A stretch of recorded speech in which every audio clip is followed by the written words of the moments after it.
Yes, Madam Chairwoman. Thank you. It's an honor to appear before you today on behalf of a people most Americans had thought long ago vanished, black chattel slaves. I am Charles Jacobs, the Research Director of the American Anti-Slavery Group, an organization of American and African abolitionists, black and white, Christian, Muslim, and Jewish, who have for 3 years endeavored to place the issue of the present-day slave trade and black slaves on America's national agenda. America is a nation which risked its very existence over the issue of one man owning another, yet as we sit here today in the capital of freedom, black people are in Africa, north and west, being kidnapped and captured. They are bought and sold. They are given as wedding gifts. They are inherited. They are tortured. And as the piece in my testimony shows a picture, they are branded. And indeed, they are bred. The children of raped slaves belong to the master. I'd ask the committee to look at this picture. We have a larger one here. This girl, this was taken by Newsweek photographers in 1992.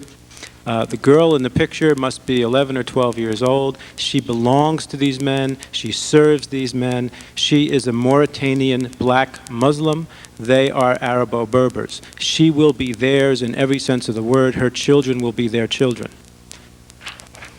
Yet there has been to date no direct action on the part of our government to come to these people's aid, even though we have acted in the past in other cases of slavery. For example, if you had sugar in your coffee this morning, we know that this might come from Haitian slaves who are at gunpoint forced to cut cane in the Dominican Republic to this day.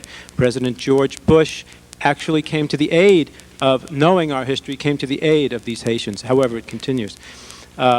In addition, in the Clinton crime bill, we made it a crime for United States citizens to travel to foreign soil to pay to have sex with little children who are bought and sold and made into sex slaves.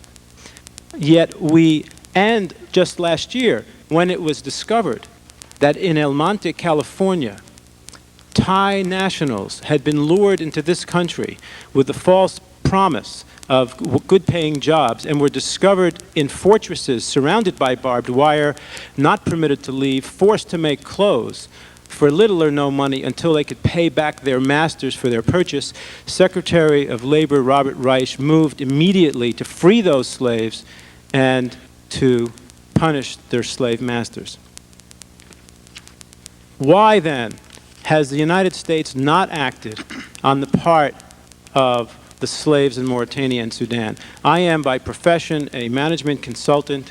I had been in my earlier days an activist in the civil rights movement. I was at Martin Luther King's march. When I met Muhammad Atiye and other African exiles, I thought, well, the simple thing to do is to write this up.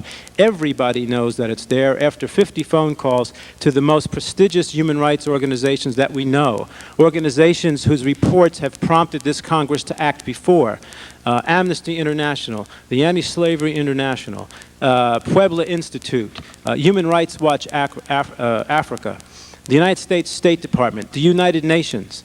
I thought simply the task would be to reconvene the anti-apartheid coalition, tell them the story, and that they would reactivate, because after all, slavery in North Africa is certainly no less harmful and disastrous and horrendous than apartheid in South Africa. To that end, we wrote articles and published articles in over 200 black papers in this country. We sent document packages, including photographs of slaves, to many human rights organizations, black organizations, women's groups, human rights organizations I mentioned. We have, I must say, just on a personal note, when you read these reports that are lying, sitting silently in the back of every human rights group's files, you will be very upset. For example, in Mauritania, I'm in public dispute on the pages of the New York Times with our ambassador to Mauritania, Dorothy Sampas, who stated that slavery is virtually ended. I'd like to echo Sam Cotton's question. If it ended, then it was a massive emancipation what waters were parted. The sound of the chains dropping would have been immense. This just simply didn't happen. In Mauritania, if a slave is, in our own historical language, we would have said uppity, he can be tortured in a variety of ways that are absolutely astounding. And it's difficult to talk about the humiliations of other people, but we have decided to bring this up. There is the camel treatment, by which a camel is deprived of water for several days so that his stomach shrinks. The offending slave is tied to the underbelly of the camel. The camel is then taken to drink. His rapidly expanding stomach pulls the slave apart. There is the insect treatment, whereby an offending slave has desert insects stuffed into his ears, capped off with stones and bound. This drives people mad. I would refer to the picture of in Sudan. As you know, the war is raging. Arab militias, armed by the government of Khartoum, raid African villages. They shoot the men, they capture the women and children. These are kept or sold north. A recently declassified State Department document, the State Department today said that they bring this to light. They do not bring it to light. A declassified State Department document, which was urged to be declassified by Congressman Wolf, says that the slaves, many of them are trucked to Gaddafi's Libya as well. To conclude, we know that this happens. We have to move the debate beyond whether or not slavery exists.